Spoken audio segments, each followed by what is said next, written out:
Good afternoon, ladies and gentlemen. We are back with another live session on our Facebook page.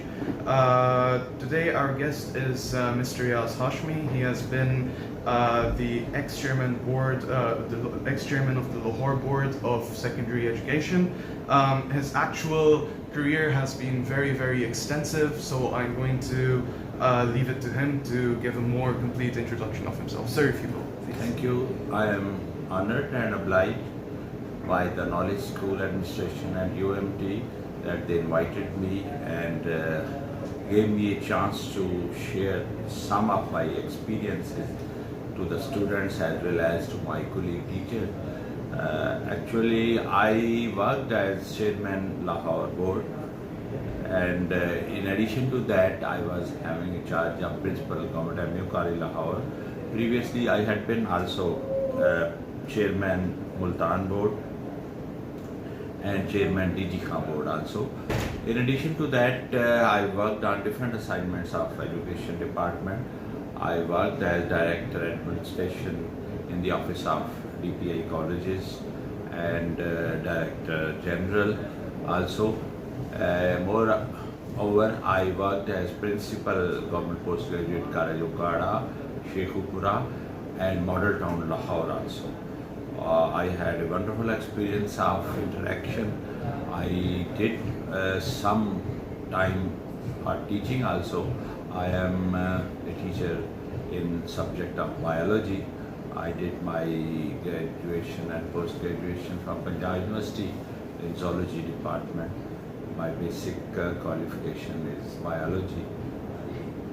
So like I said, a very, very extensive career, and you're definitely very experienced. And on behalf of TKS, I would like to say that we are very, very glad that you are here with us today to share your expertise with us and with our audience. So with that, we're going to jump right into our topic for today, which is basically the general state of education within the state of Pakistan. So can you briefly tell us what you consider to be the main objective of education? Actually, I think that the main objective of education should be grooming of the students and grooming of our generation. The present prevailing situation is not encouraging in our country, especially because we are creating just office. And cramming is our more objective, and just to get the maximum marks in the board and positions in the board is the target of different institutions. But I think it should be redesigned and it should be changed from this angle to grooming of the individuals so that they can become very important and useful citizens of Pakistan, and they should serve as a proud Pakistani abroad also. And I'm sure that's something that we all devoutly wish would happen as well. So that's basically one issue that's besetting the state of education. Is this focus on rote memorization and on cramming? When you consider holistically the entire state of education in the country, can you tell us more about it, and tell us more about the other problems that might be occurring in the educational sphere? Yeah, actually, the first important problem in the education sector is that the government is not giving due importance and weightage to the wages of the teachers and status of the teachers. Especially, I will say that we are ignoring religious education as well as professional and other education, and we are ignoring the status of education also. I think in a civilized society and a society which wants to enhance their role in the modern world, they must focus on the importance of the teachers, and they should give so much attraction to this profession of education that every learned individual, every person who is bright and who is having some caliber should aspire to come in the field of education. But unfortunately, the system in our Pakistan is not encouraging for the teachers.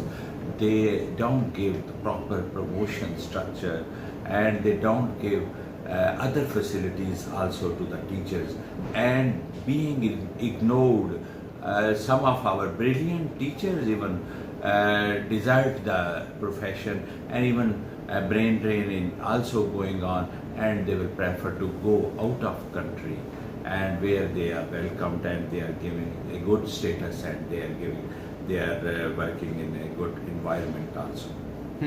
So going back to your first point where you said that there isn't enough focus on the Islamic values, which are very integral to our culture, would you say that the single national curriculum, which is currently in development, would you say that that is a step in the right direction from the government? That's very important, but it should not be lip service. Even in the prevailing situation, we are running three types of systems. One line is religious. We are producing mullahs and maulvis. We are, in the next step, the government sector's institution, they are producing just clerical staff, and they are just producing babus. And the last year, which is somewhat, you can say, by which other people don't have the access of it due to higher fees also.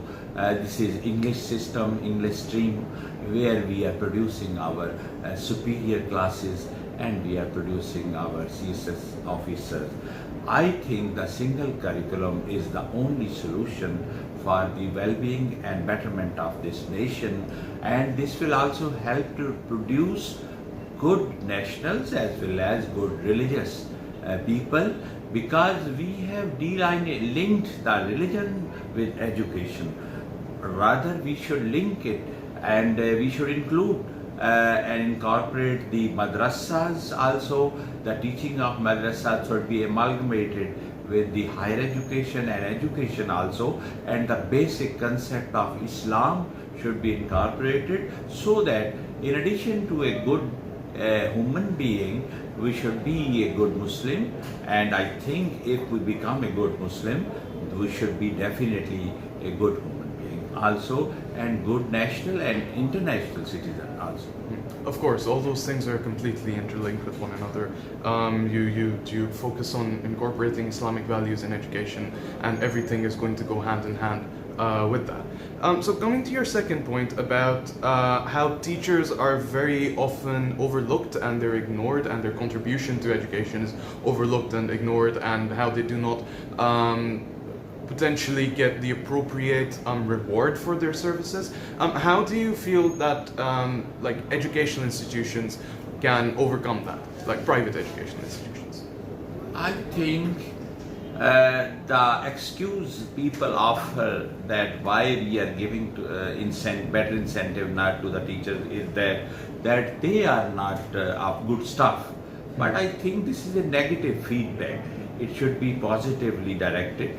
If we give positive and incentives to the teacher, definitely a good lot will be coming to the for teaching, and definitely a generation it will develop, and definitely a person who is architecture of this nation should be of better caliber and better potential.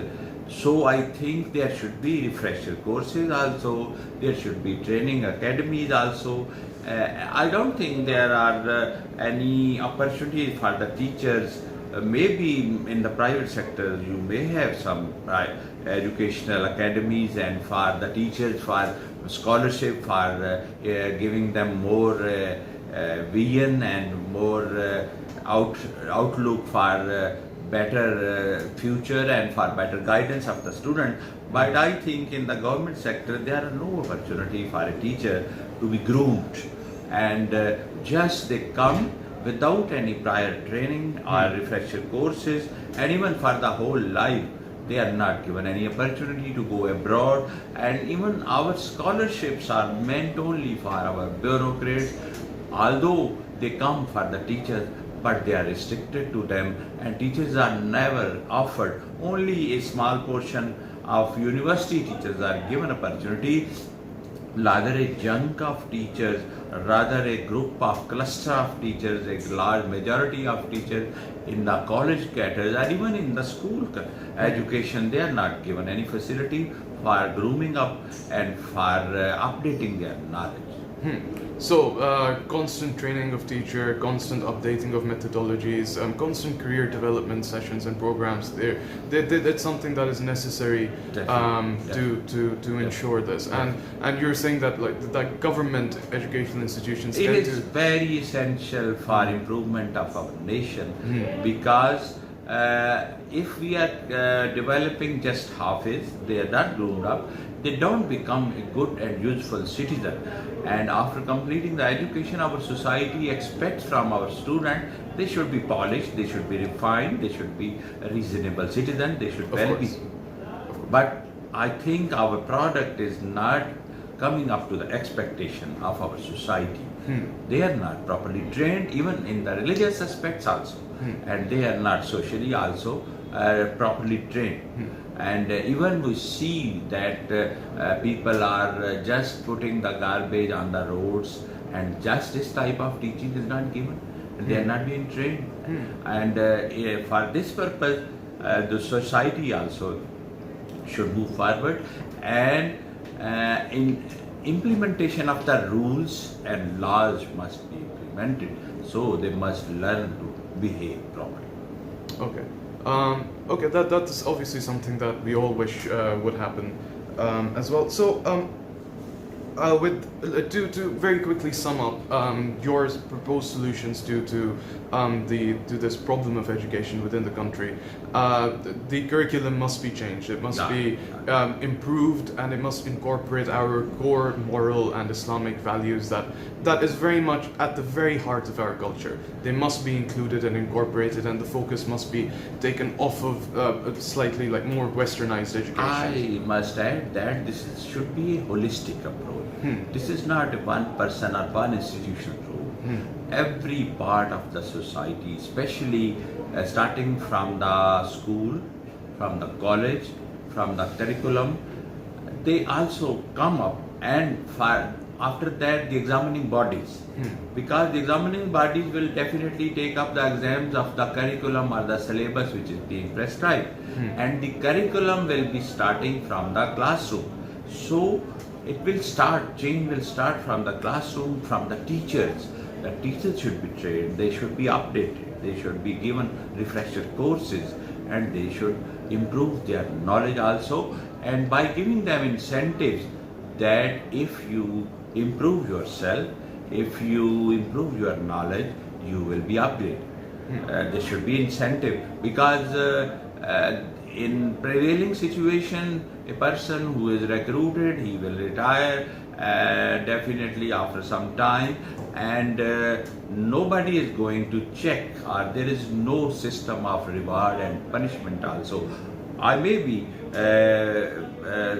wrong in case of private sector also, because in private sector there is a system of reward and punishment also, and there are incentives also, but in government sector it is lacking.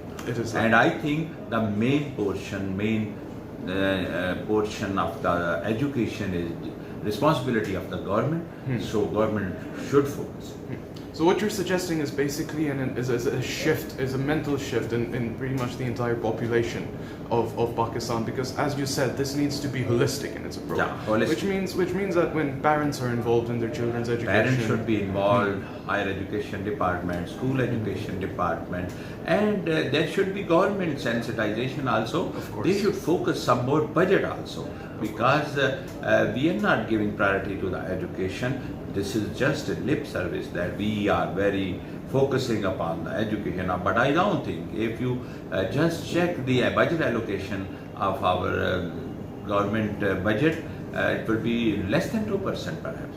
And even then, that 2% is not being spent on the teachers. They just are spent on the non-developing expenditures on the bureaucracy. They just spend it. They don't spend on the teachers. So teachers should be focused, and a proper incentive should be given to the teachers for the teaching community, so that cream should come, and they should not desert the education department or the profession of education. Rather, they should feel proud of it. I think in Europe there is a very respectful profession, but in our Pakistan it's not so respectable. Of course, I mean, historically, education has always been at a very low priority in our country, and like with regards to budget allocation, it's historically been, it's always been very, very low, and of course that needs to change. And as you said, it has to be a concerted effort of all parties involved: the educational institutions, the government, parents, Politicians, teachers, government, politicians. all should focus it. They should focus on And this. I think if they will not focus, we will rather come down and down, and our nation would come to a very low level because we are not grooming our children, we are not developing our children. Because if an architect, if a builder of the nation is not well defined, definitely that nation will also come down and down. Of course, so there's a very pressing need for education, for educational reform, Yeah, change in yeah, education. this should be, this is a very essential element for improving our standards and for improving our quality of life also. Okay, so coming to my last question, we've discussed at length about the problems that are plaguing the state of education in Pakistan, and we've also spoken a little bit about the kind of changes that education needs to see in order to, as you said, properly groom our students. So which educational institutions, and in this regard I'm talking about both government and private institutions, which educational institutions do you feel are currently taking steps in the right direction to ensure that... I think our private sector is very good in this aspect, and especially I would like to mention the Knowledge School Network also. They are giving an important, very good education, and in this regard I think that in Pakistan previously there were no private sector and only the missionary schools were active and they were producing good stuff, but now the major chunk of the education has taken over by the private sector, and UMT and the knowledge school system is definitely proving very helpful for the society, and they are imparting a good service for the society. Thank you very much for your kind words, sir. We definitely do greatly appreciate them. With that, I think that was my last question, and also we've also gone fairly long this time. Again, sir, I would very much like to thank you on behalf of the entire institution for your presence here, for talking with us, for sharing all your knowledge with us, and for your perspective on education in Pakistan. We are truly grateful. Thank you so much, sir. Thank you. And with that, goodbye.